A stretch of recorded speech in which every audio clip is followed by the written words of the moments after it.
झाली. रविवारची आजची पूजा.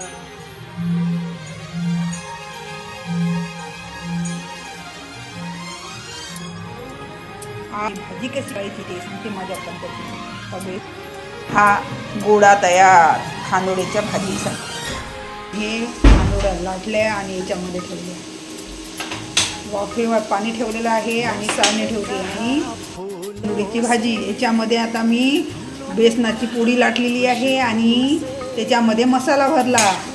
सर्व मसाला तीळ खोबरं कीस सर्व मसाला त्याच्यामध्ये भरला आणि अशी पुंगडी केली आणि याच्यामध्ये पाणी ठेवलेलं आहे ह्या गंजामध्ये आणि चाळणी ठेवली आणि चाळणीमध्ये मी आता झाकून देणार आहे. वाफ झाली की ते एकदम मस्त उकडलेलं होते. नंतर मग हा मसाला होत आहे. ह्या मसाल्यामध्ये भाजी झाली. उकळ आली की ते खानोडी तुकडे करून टाकून द्यायची. हे होत आहे खानोडीची भाजी. पाक असं केसरी बघा आता उकळी येत आहे. आता खांडोळे याच्यामध्ये टाकायचे. ह्या पोळ्या होत आहे छान गरम गरम आणि हे पाक उकडले आता खांडोळे बघा छान प्रकारे. आता बंद करणार आहे.